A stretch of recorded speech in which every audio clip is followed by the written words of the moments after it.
Good morning guys. Magandang umaga po sa ating lahat. Obviously, kita nyo naman, dilim pa yung ating kapaligiran. Ewan ko kung nakikita, pero anyway, so ito ang sitwasyon dito. Madilim pa. Time check, it's 5:41. Tayo ngayon ay nasa Subic pa lang. So welcome back for another episode. Welcome back sa ating channel DP, and welcome for another episode of our motovlog. Tayo ngayon ay papunta sa Bataan para sumali sa Bataan Adventure Loop. So this is a 2-day event. Yesterday may mga konting event doon, pa-camping sa Bataan Adventure Loop. So ano ba yun? Ano ba yung Bataan Adventure Loop? Ito ay camp, ride, and charity, powered by Motor Glide, na nagpo-promote ng safe riding, no, para sa ating riding community. So nagte-train sila. So dito sa motovlog na to, tayo ay sasali, no? Sa episode na to, tayo ay sasali sa event na yun para ayun, wala lang, gusto lang natin sumali. This is our first time joining such event, no, yung mga gantong loop. Since malapit, sabi ko why not, diba, join. So ito ring ano na to, adventure loop, supposedly dapat kasama ko ang aking OBR, but unfortunately, since may mga responsibilities siya, kaya she opted not to join na lang, no. We've decided. So ayun, kaya solo ride tayo ngayon. Solo ride. So supposedly ano to, dapat Bataan Adventure Loop with OBR. Kamusta ang NX 500? So ganun dapat.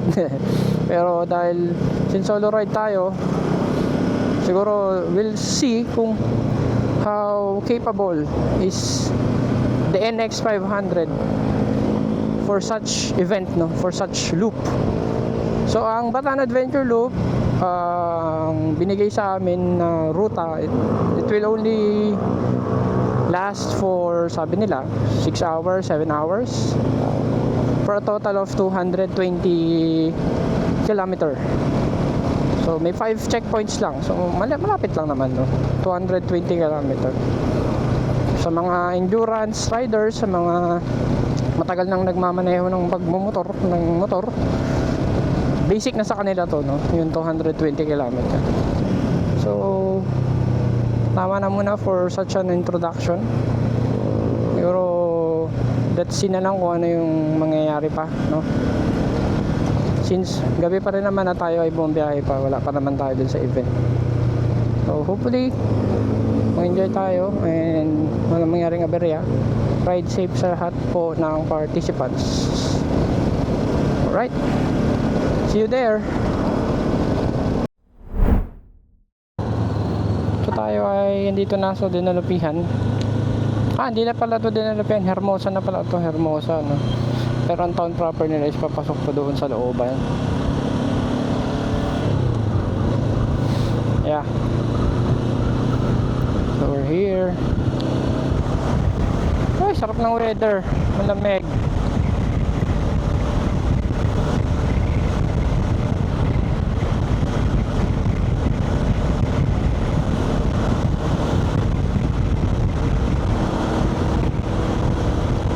Late na tayo, ang call time siguro sabi kasi doon 6 AM. Ewan ko kung ano bang mangyayari, pero ano na kasi 6:17 na.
Okay guys, so dito na tayo ngayon sa, ewan ko kung anong parte na to ng Bataan. So nagkaroon tayo ng isang kasama, patuloy tayong Bataan Loop, Bataan Adventure Loop. So ewan ko kung nakikita nyo yung kasama nating isa, dito siya sa likod. Si sir, hindi ko natanong ang kanyang pangalan, mamaya tatanungin natin pagbaba. So as of the moment, malayo pa tayo, Maribeles view deck, medyo nahuhuli na kami.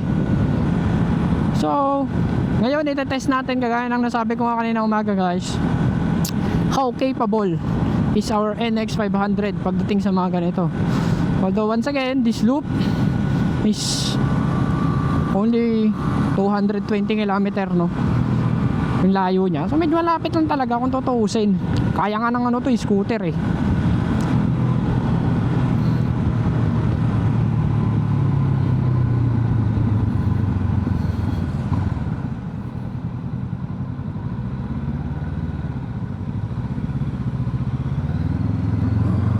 baha. Daan-daan lang, medyo basa ang kalsada. So ito ay 220 kilometers, so medyo sobrang lapit lang tayo sa mga kagaya nga banggit ko, kagaya ng mga nag-endurance ride. Basic na lang sa kanila to, 220 km per hour na takbuhan. Tapos medyo ganito pa kalsada, malaki-laki pa. So amoy ano rin, amoy asfalto ngayon, no? Amoy na amoy mo talaga.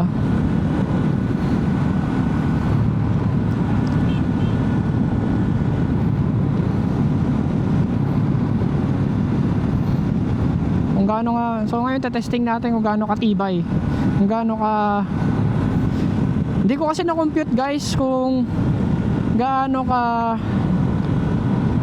tipid yung gasolina nito, no, since hindi ako nakapagpagas kaagad. So makikita nyo meron pa tayong almost 4 bars sa gasolina natin. So hindi tayo nakapagpagasolina, kaya hindi natin matansya kung gaano katipid yung ating NX 500. Pero sabi kasi nila pumapalo to ng 20 plus kilometers pataas, no, kaya ganun. Again, hindi tayo nakapagpagas, hindi ko mako-compute kung anong ano nito, kung gaano kalayo, kung gaano katipid yung ating gasolina when it comes to this loop, no. So na 200, around 220 km. Sana pumalo ng ano, 20 liters. So ito na yung mga kasama natin guys, oh. Ito na sila. Sama nating naglo-loop. May mga, maganda dito, may escort. So hindi kami maliligaw, hindi kami maiiwan pag-iiwanan. So sumusunod na lang tayo sa kanila. Kailangan lang nating sumunod.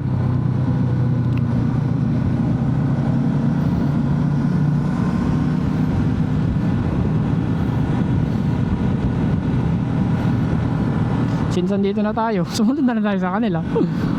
Might as well, di ba?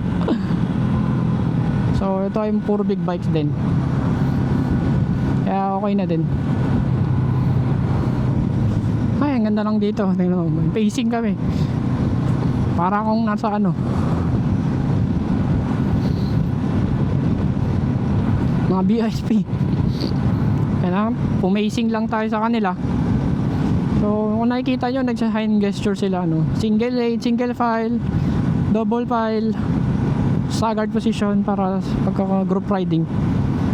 So dapat alam natin yan, no? So yan ang magandang matutunan dito sa Motor Clyde, kung paano sila tawag na ito, mag-group ride. Pakita dito paano mag-group ride. Nangangawit na si sir. Ang ganda ng ano na to, ng event. Well coordinated. Salamat Bataan. Very coordinated yung kanilang rides, no. So tingin ko malapit na to. I think nasa Limay na to, no. Malapit na to pa ano, pa Maribeles. So dito na magkakasubukan ng ride.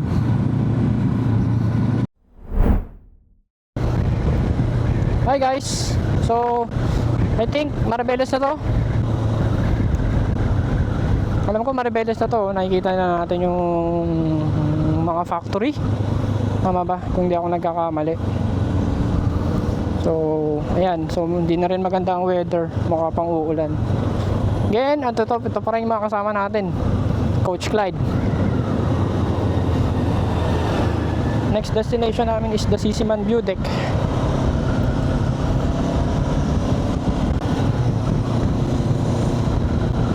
Sisiman View Deck.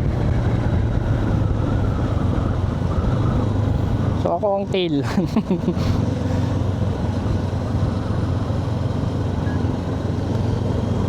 Ayan, ako ang tail nila. Kahit na hindi naman ako ang kasali dito.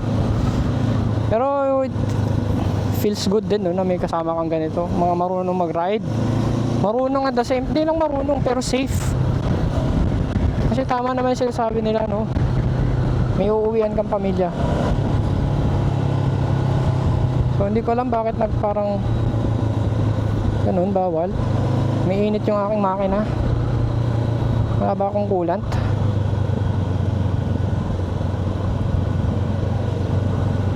Ganda ng view. Welcome to Maribeles, guys. So ganun lang naman, enjoyin lang natin talaga ang view. We're on our way to Sisiman View Deck. So we're here. Actually wala pa tayo dito. Pero ito yung isa sa mga tourist destination dito. Ganda, oh. Ganda ng tanawin. Wow!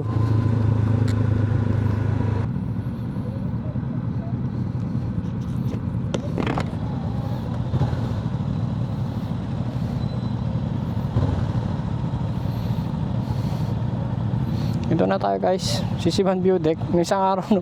May isang araw kulay puti yan. Pero ngayon iba ng kulay.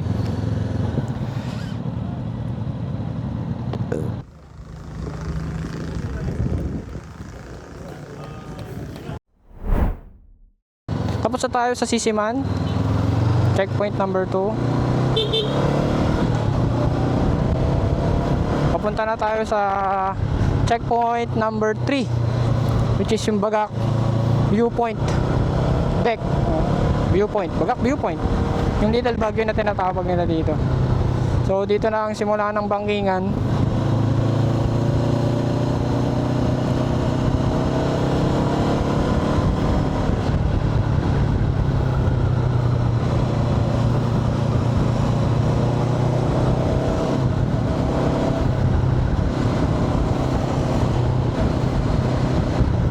So ayan na, nagsisimula na tayo sa bangkingan.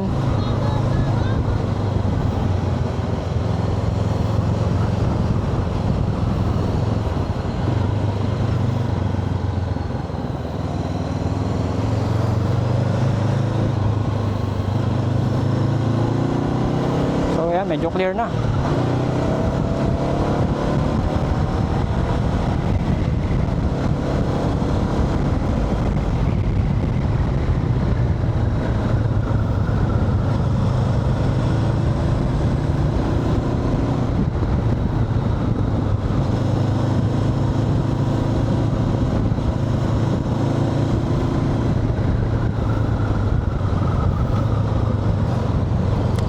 Alright guys, nakakailang kilometro pa lang tayo. Tapos pangatlong checkpoint. Anong oras pa lang? 10:30 na. Buhay na buhay pa rin ang ating NX. Sarap gamitin, so walang kapagod-pagod. Pahinga ko pa lang is yung mga stops sa second checkpoint. And nag water break lang saglit. Tapos nagpalit ng battery ng ating GoPro ay ng ating DJI Osmo Action. So ito, on the way na tayo sa ating third checkpoint. So banda dito guys, so medyo makitid na to, no? Kaya focus muna tayo sa kalsada guys. Balikan ko na lang kayo.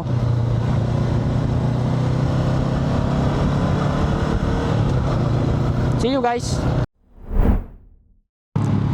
Hello again. Approaching checkpoint number 3.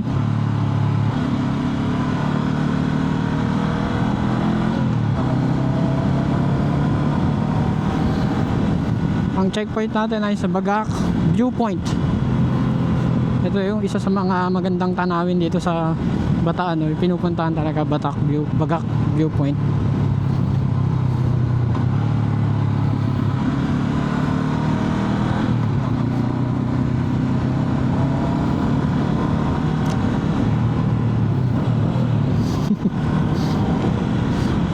May bomba daw, sabi ng bata. Wala naman bomba tong motor natin. So malapit na tayo, I think so, sa Bagak Viewpoint.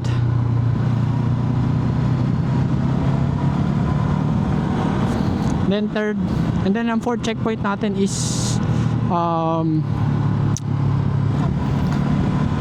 Pawikan sa Morong. And then after that, babalik from Morong to Mount Samat.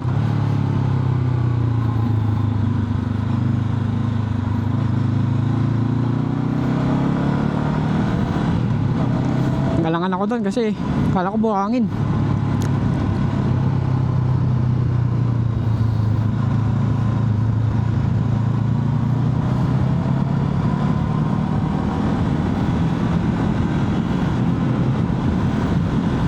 Kasi kapag nagbanking ka ng buhangin, madali ka dyan, slide ka talaga. Lalo ngayon dito nasa bundok ka, wala kang kasama, hindi mo alam kung sino magre-rescue sa'yo dito.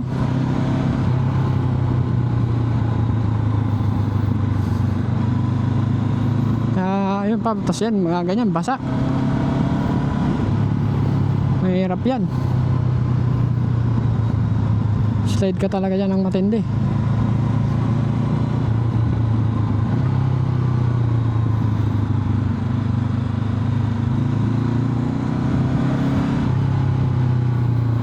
Kasi ito yung mga buhangin, no?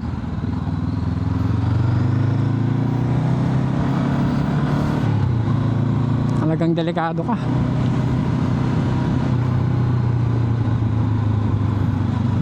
Hoy!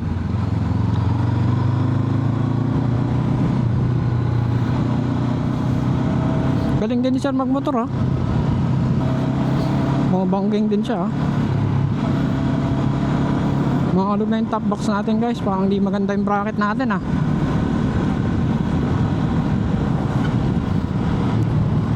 Masyado nang matagtag.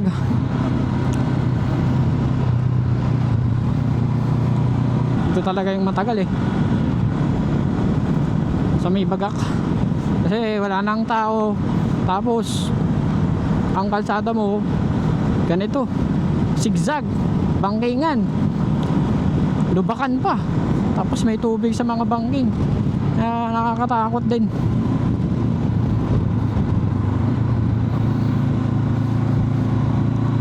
Ayan, maputik, oh.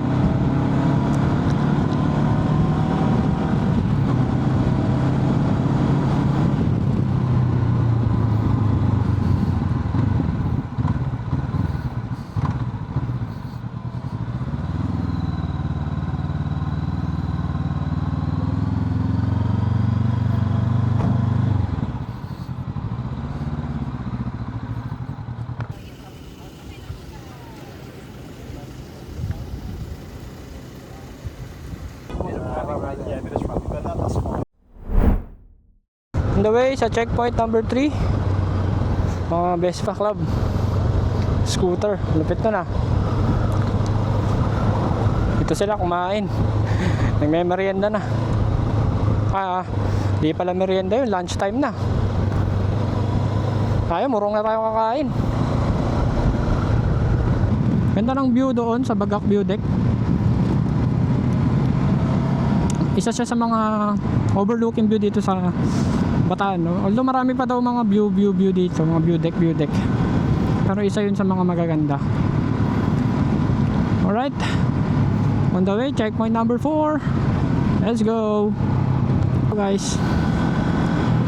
On the way, checkpoint number 4. Sa Pawikan Center.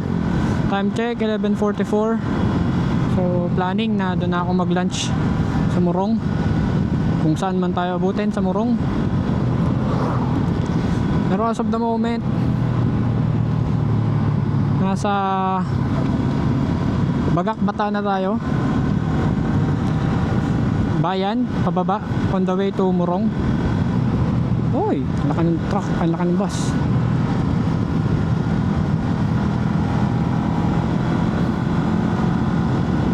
Konti na lang at makakatapos din tayo.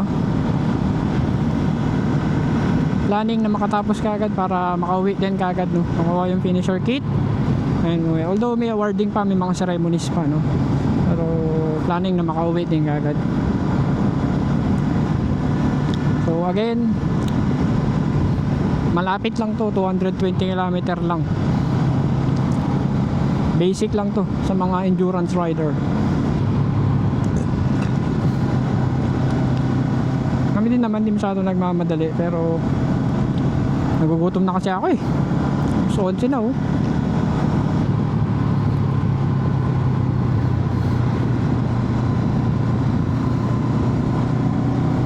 Para makapunta na tayo dun sa ano.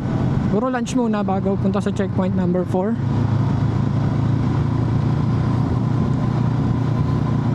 Tagtag ah. Ba talaga pag walang angkas ang tagtag.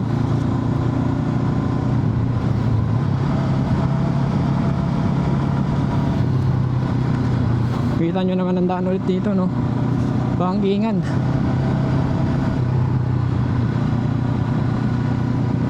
Ito, bangingan na naman to dito, banda dito ng Pamurong, no? Kaya dito nag-e-enjoy ang mga riders.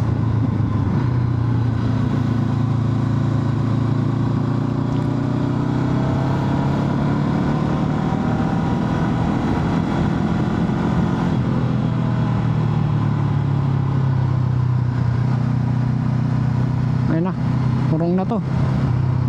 Morong Bataan.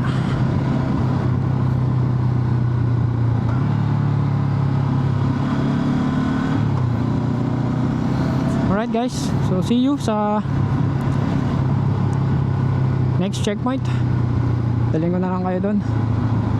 Hanap muna kami ng makakainan ng kapagpapahingahan. Saan kayo masarap kumain? Pwede dito Loleng. Sabi mo ko si sir kung makain sa Lolengs to. Ang kasama natin. Pero tara, yun na lang tayo, check natin. Alright guys, on the way, checkpoint number 4. 12 PM na. Akala ko pagpa ano ka, pupunta ka ng Pawikan, dadaan ka pa ng Morong na bayan. Hindi pala, dito lang pala to sa may ano, dito banda sa may bayan dati. Ito may mga resort dito, no? Kasi nakapunta na kami dyan, nakapag-stay na ako dyan sa bayan dati. Ganda dyan guys. So ito, mga ano to dati, mga ano to pala, mga resort and beaches. Magaganda dito, no? Maraming pwedeng puntahan.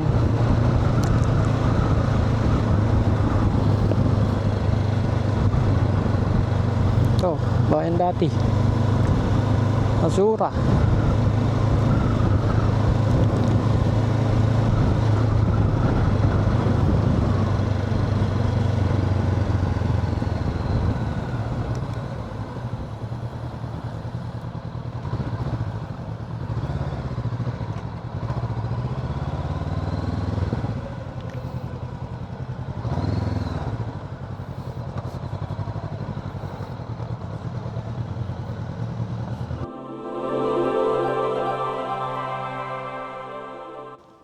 Sir, ano pong pangalan niyo ulit? Raymond. Sir Raymond. Sir, hi kayo sa vlog. Upload ko to sa YouTube. So, ito pala yung Pawikan Center. Sa dulo-dulo dito, no? Wow! Ano kaya makikita natin dito?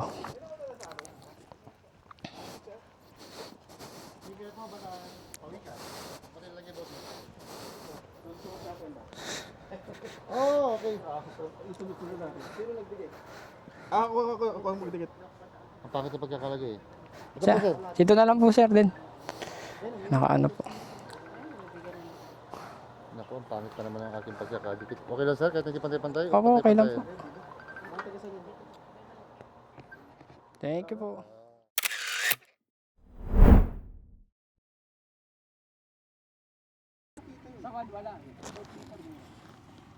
Mount Samat.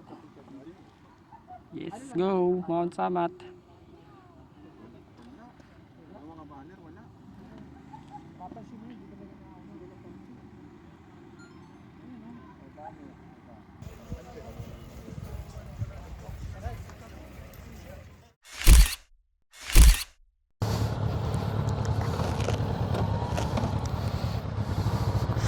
Alright guys, balik na tayo ng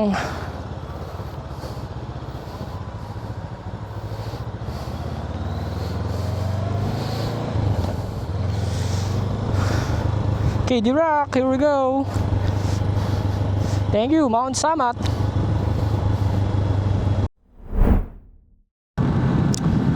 Alright guys, so malapit na tayo sa huling sa endpoint natin sa KD Rock. And dito natin magandang tanong sagutin. Yung tanong, kamusta nga ba tayo dito sa NX 500? Kamusta nga ba yung ating ride for 220 kilometers? Isa lang masasabi ko, again, very comfortable ang NX 500 in terms of maneuver, yung pagiging nimble and agile niya, kasi nga mid-size category yung ano niya na adventure bike. Tapos kayang-kaya ko siya as a 5'4". May mga point na nag-struggles ako, pero ano na lang yun, mako-compensate ng skills yun, no? Mako-compensate, lalo yung pagiging maliit kong height, no? Pero mako-compensate ng skill yun kung marunong ka naman talagang mag-balance, kung marunong ka talagang magmotor, kakayanin mo rin to. So ganda ng NX para sa akin. Pero ang problema nga lang when it comes to the pillion ride, yung rider ko sa pillion OBR, medyo nag-i-struggle siya kasi maliit nga yung ano dito, no? Maliit yung tawag nito, maliit yung upuan, so medyo uncomfortable siya, medyo nag-i-struggle siya, no? Lalo kapag tumatagal na sa rides. Pero ganun din naman sa akin eh, sa rider, sa upuan ng rider, parang pag tumatagal, ewan ko, hindi siya sa ano eh, hindi siya sa sitting position eh. When sa sitting position ko very comfortable ako, pero sa upuan talaga, sa puwet, may something eh na matigas na, ewan, parang ganun kapag tumatagal na, parang nawawala yung pagiging foam niya, ewan ko ba. Pero overall masarap gamitin ng NX. Kung power sa power lang ng mid-size adventure, bibigyan ka nito, hindi ka bibiguin. Nakita nyo naman yung mga uphill, downhill, braking power, di ba? Yung mga downhill ko dito sa Sambales, sa Bataan, no? So kayang-kaya.